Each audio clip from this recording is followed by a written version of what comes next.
So hi everyone and once again welcome back to the new video. उम्मीद है आप लोग जहां भी होंगे सुरक्षित होंगे। तो इस वीडियो में बात करेंगे माल्टा से कुछ लेटेस्ट अपडेट के बारे में। एक्चुअली मैं लेटेस्ट अपडेट नहीं कहूँगा इन चीज़ों को, क्योंकि कुछ चीज़ें चेंज की जा रही हैं, तो वो लेटेस्ट अपडेट में तो नहीं आएंगी। चेंज बहुत सारा किया जा रहा है सिस्टम इनका, क्योंकि मैंने आप लोगों को पहले भी बताया था अपने लास्ट वीडियो में कि जो माल्टा का अपॉइंटमेंट का सिस्टम है वो चेंज किया जाएगा। कैसे वो चेंज किया जाएगा, कब तक वो चेंज आएगा, क्या वो चेंज आप लोगों के लिए अच्छा होगा, तो ये सब इस वीडियो में बात करेंगे। लेकिन उससे पहले अगर आप अपनी फाइल प्रिपरेशन करवाना चाहते हैं माल्टा के लिए या फिर किसी और शेंगेन कंट्री के लिए, या फिर अपना सीवी कवर लेटर बनवाना चाहते हैं, तो आप मुझसे डायरेक्ट इंस्टाग्राम पर कॉन्टैक्ट कर सकते हो। इंस्टाग्राम का लिंक मैंने डिस्क्रिप्शन में डाल रखा है, आप लोग इस वीडियो को एंड तक जरूर देखना। तो चलिए आपके एक लाइक के साथ हम करते हैं वीडियो की शुरुआत। तो सबसे पहले बात करते हैं माल्टा की अपॉइंटमेंट के बारे में। इसके लिए पहले थोड़ी सी हिस्ट्री जान लीजिए आप माल्टा की अपॉइंटमेंट की, एक्चुअल में हुआ क्या था। देखो, सितंबर में माल्टा का वीज़ा ओपन हुआ था, सभी जो नेपाली थे या बांग्लादेशी थे, इंडियंस के लिए, सभी के लिए ओपन कर दिया गया था। तो एकदम से ऐसा हुआ कि जो भीड़ थी वो एकदम से वीएफएस पे गई, वहाँ से अपॉइंटमेंट बुक करनी स्टार्ट की। तो बहुत सारी अपॉइंटमेंट के स्लॉट थे, वो थोड़ी सी डेट आगे बढ़ गई थी उसकी। तो वो कोई बड़ी बात नहीं थी, जैसे अभी सितंबर में आप बुक कर रहे थे तो दिसंबर की या फिर नवंबर की आपको मिल रही थी, उसमें कोई बड़ी बात भी नहीं थी। एक दो महीने की चल भी जाती है, क्योंकि जो भीड़ आती है तो थोड़ा सा तो ये होना ही था। लेकिन प्रॉब्लम कहाँ हुई कि जो लोग माल्टा की अपॉइंटमेंट के बारे में थोड़ा बहुत जानते थे, उन लोगों ने क्या किया।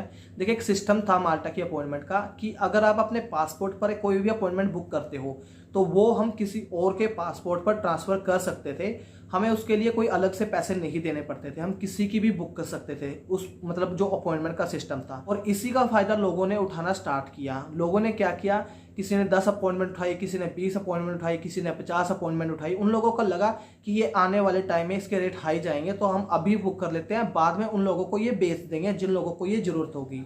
लेकिन माल्टा की वीएफएस ने क्या किया कि जो अपॉइंटमेंट का सिस्टम था कि जैसे आप ट्रांसफर कर सकते थे किसी और के नाम पर, वो उन्होंने सिस्टम बंद कर दिया। अब नुकसान क्या हुआ उससे कि जिन लोगों ने भी माल्टा की अपॉइंटमेंट बुक की थी वो लोग अब अपॉइंटमेंट को चेंज नहीं कर सकते थे। ना तो वो उनके फायदे की हुई, ना वो किसी और के फायदे की हुई। मतलब अपॉइंटमेंट तो बुक हो गई, माल्टा की वीएफएस की तरफ से अपॉइंटमेंट सबको मिली है, बहुत सारी अपॉइंटमेंट खुली भी हुई थी, ऐसी कोई बात नहीं कि अपॉइंटमेंट नहीं खुली थी। तो उन लोगों ने जो अपॉइंटमेंट बुक की उसकी वजह से जो टाइम प्रोसेस था वो काफ़ी लंबा चला गया। शायद आप लोगों ने ये चीज़ नोटिस ना की हो, बट मैं ये चीज़ें नोटिस कर रहा था। माल्टा की जो अपॉइंटमेंट थी वो एक वीक में एक महीने का गैप दे रही थी। अब मान लो मुझे आज मैंने अपॉइंटमेंट बुक करनी है, मुझे मिल रही है फरवरी की, नेक्स्ट वीक मैंने चेक की वो मिली मुझे मार्च की, तो एक वीक का गैप आता था। रीज़न क्या था कि जो लोग भी अपॉइंटमेंट बुक कर रहे थे वो बिना बात के बुक कर रहे थे कि ये बाद में जब इनके प्राइस हाई होंगे तब इनको हम बेच देंगे, बट फ़ायदा तो किसी का नहीं हुआ इसमें। तो ये सारा प्रोसेस रहा, इसकी वजह से जो अपॉइंटमेंट का शेड्यूलिंग टाइम था वो आप लोगों को बहुत लंबा मिला। और अब तो काफ़ी टाइम से माल्टा की वीएफएस पे आपको अपॉइंटमेंट मिलेगी ही नहीं, क्योंकि ऑलमोस्ट वो जनवरी 2023 क्रॉस कर गई थी, तो उन्होंने बंद ही कर दिया कि इतनी दूर ले जाने का कोई फ़ायदा नहीं है। ठीक है, तो इसके बाद प्रॉब्लम आनी स्टार्ट हुई, लोगों को अपॉइंटमेंट नहीं मिली।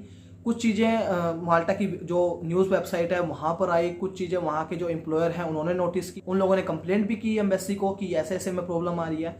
अब प्रॉब्लम के बीच में सोल्यूशन निकालने थे कुछ ना कुछ, तो सोल्यूशन उन्होंने कुछ ऐसे निकाले, माल्टा की तरफ से कुछ टेम्परेरी सोल्यूशन दिए गए। अब जैसे 2 महीने पहले 3 महीने पहले एक सोल्यूशन दिया गया कि हम प्रीमियम डी सर्विस करते हैं। देखिए, प्रीमियम डी सर्विस एक्चुअली में मुझे सारा पता था कि प्रीमियम डी सर्विस होता क्या है, बट मुझे किसी ने वार्न किया था इस चीज़ के लिए कि आप ऑफिशियली ये चीज़ मत बोलना, क्योंकि आप लोगों को ये नुकसान दे सकती है। मैं चलो कोई बात नहीं यार, नहीं बोलता मैं किसी को, बट मैंने अपनी स्टोरीज में मेंशन किया था कि जिन लोगों के पास अपॉइंटमेंट नहीं है वो लोग अपनी जो प्रीमियम डी सर्विस है वो ले सकते हो। प्रोसेस भी मैंने उनको बताया था कि आप ऐसे ऐसे ले सकते हो, बट उनके जो एम्प्लॉयर है वो नहीं माने। देखो, प्रीमियम डी सर्विस लेने का फायदा उन लोगों को था जिन लोगों के एम्प्लॉयर से डायरेक्ट कॉन्टैक्ट थे। अब मोस्टली जो इंडिया, पाकिस्तान या नेपाल, बांग्लादेश जिस भी कंट्री में है, उनके 90% ऐसे लोग हैं जिनके कॉन्टैक्ट एजेंटों से हैं, ना कि किसी एम्प्लॉयर से, किसी कंपनी से। सिर्फ 10% आपको लोग ऐसे मिलेंगे जो एक्चुअल में खुद से अप्लाई कर रहे हैं, खुद से जॉब उनको मिली है। तो इसके ऊपर वीडियो बनाने का कोई मतलब नहीं था, क्योंकि 90% जो पब्लिक थी वो सारी एजेंटों की थी। अब एजेंटों को पता होना चाहिए, क्योंकि भाई काम करा रहे हो तो आप लोगों को तो पता होना चाहिए कि प्रीमियम डी सर्विस एक्चुअल में है क्या। और कुछ लोगों को पता भी थी, ऐसी बात नहीं कि किसी को नहीं पता थी, लोगों ने वीज़ा निकलवाए भी हैं।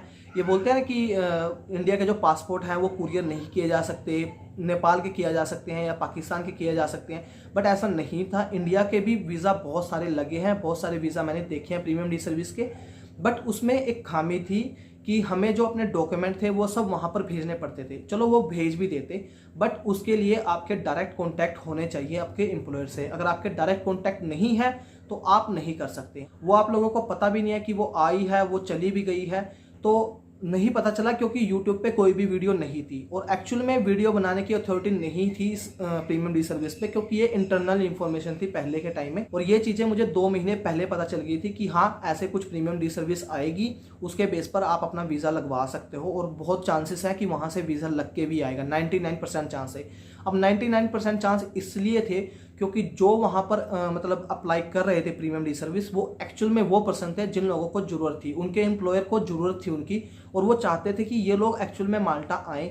अब जो बड़ी कंपनी है वो लोग नहीं चाहते यार कोई आए या ना आए, उनको कोई मतलब नहीं है, उनको फीस मिल चुकी है, उन लोगों को कोई मतलब नहीं है। तो जो एम्प्लॉयर है उन लोगों को ज़रूरत थी, तो उन लोगों ने उनके लिए काम किया। कुछ लोगों के वीज़ा आए हैं क्योंकि वहाँ पर जो प्रोफाइल जाती थी वो एक जेन्युइन प्रोफाइल जाती थी, जिसमें आपकी बैंक स्टेटमेंट भी लगती थी, आपकी सैलरी स्लिप भी लगती थी, आपका एक्सपीरियंस लेटर भी लगता था, आपके एम्प्लॉयर से आपका जो रेफरेंस लेटर है वो भी लगता था, वो सब कुछ डॉक्यूमेंट लगते थे। तो एक जेन्युइन पर्सन है वही इस चीज़ को कर सकता है। जो लोग यहाँ पर एक्सपीरियंस बनवा कर या कुछ भी दिखा रहे हैं अपनी तरफ से, तो वो लोग इसमें नहीं कर सकते थे। तो इसकी वजह से मैंने वीडियो नहीं बनाई थी कि प्रीमियम डी सर्विस पर वीडियो बनाने का कोई फायदा भी नहीं है। और ये माल्टा की तरफ से एक टेम्परेरी सोल्यूशन था, एक परमानेंट सोल्यूशन उन्होंने नहीं दिया था। सिर्फ उन्होंने काम को डाइवर्सिफाई किया था कि कुछ काम हम माल्टा वाले करेंगे, कुछ काम VFS वाले करें। तो काम को थोड़ा सा बांट लिया कि थोड़ा बहुत जो बर्डन है एम्बेसी पर वो कम किया जा सके। बट ये एक टेम्परेरी सोल्यूशन था। माल्टा की जो एम्बेसी है वो कुछ परमानेंट सोल्यूशन की तरफ जा रही है, और बहुत अच्छी बात है अगर वो जा भी रही है। तो इसमें से एक तरीका अभी इन्होंने निकाला है। कुछ दिन पहले ही मुझे इस चीज़ को पता चला था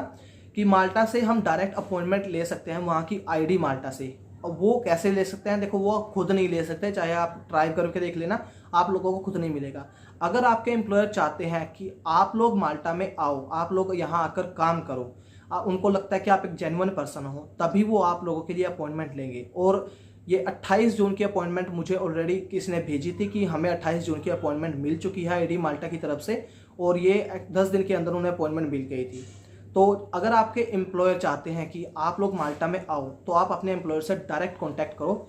ID माल्टा से वो बात करेंगे, एक फॉर्म उनको भरना पड़ेगा, वो आप लोगों को पूरा प्रोसेस ID माल्टा बताएगा कि आपको कैसे कैसे करना होगा। तो आप लोग भी कर सकते हो अगर जिनके एम्प्लॉयर ये चाहते हैं कि वो माल्टा में आए। सेकंड, माल्टा की तरफ से कुछ और सोल्यूशन भी निकाले जा रहे हैं। अब सोल्यूशन कैसे निकाले जा रहे हैं, शायद आप लोगों में से बहुत सारे लोगों को पता होगा, जो हंगरी है या लातविया है, इन लोगों की अपॉइंटमेंट का सिस्टम है वो थोड़ा सा डिफरेंट है। अब डिफरेंट कैसे, कि वो लोग डायरेक्ट जो एम्बेसी है उनको ईमेल करते हैं कि हमारे पास वर्क परमिट है, हम लोगों को अपॉइंटमेंट चाहिए अपनी सबमिशन कराने के लिए।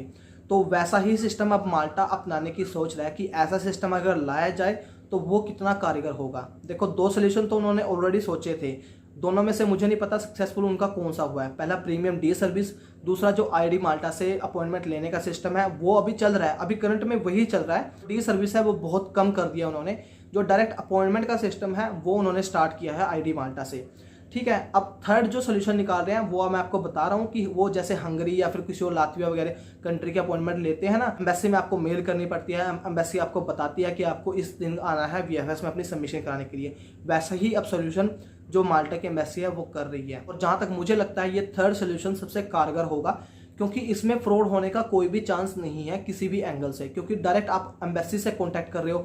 जिन लोगों के पास एक्चुअल में वर्क परमिट होगा सिर्फ वही लोग उसमें अप्लाई कर पाएंगे। अब जो लोग एक्स्ट्रा अपॉइंटमेंट उठा के बाद में उनको बेचते हैं वो काम नहीं होगा फिर उनकी तरफ से। और ये इस महीने के लास्ट में या फिर अगले महीने के मिड तक आप लोगों को दिख जाएगा। ये जो सिस्टम है वो लागू भी कर दिया जाए। आप लोग जो अपॉइंटमेंट को लेकर ये चीज़ें फेस कर रहे हो, शायद आप लोगों को दिक्कत ना आए। फोर्थ में अगर आपको बताऊं, जिन लोगों को लगता है कि माल्टा VFS की वेबसाइट पर अपॉइंटमेंट नहीं मिलती है, परसों अहमदाबाद की 25 नवंबर की अपॉइंटमेंट ओपन थी सिर्फ 2 मिनट के लिए, उससे ज़्यादा देर वो नहीं रहती क्योंकि बहुत सारे लोग बैठे होते हैं जो बुक करने के लिए। बट यस, कुछ टाइम जो माल्टा की अपॉइंटमेंट है वो ओपन होती है, वो आपको खुद से करनी होगी। देखो मैं उसमें कुछ नहीं कर सकता क्योंकि मुझे नहीं पता वो किस टाइम ओपन होती है। और बहुत सारे लोगों ने ये बात मुझे बोली है ऑलरेडी कि हमारे पास अपॉइंटमेंट नहीं थी, हमने बुक की है डायरेक्ट VFS की वेबसाइट से। मुझे नहीं पता वो किस टाइम ओपन होती है या किस टाइम बंद होती है, बट मैंने ये परसों चेक किया था, रात के 1 बजे के आसपास वो अपॉइंटमेंट ओपन थी। अगर आपको अपॉइंटमेंट ही चाहिए लेट की, तो एटलीस्ट आप 1-2 रात जाग कर तो देखो, क्या पता आप लोगों की किस्मत अच्छी हो, आप लोगों को अपॉइंटमेंट मिल जाए।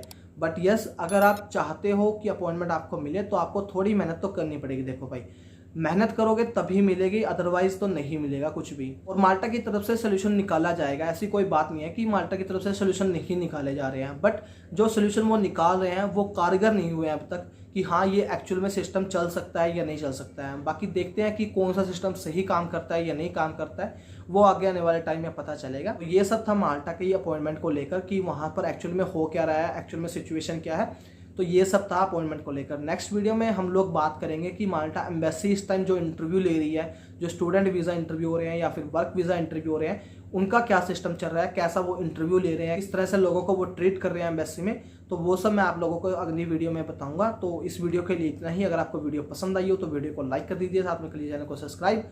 मैं मिलता हूँ नेक्स्ट वीडियो में, तब तक के लिए जय हिंद, जय भारत।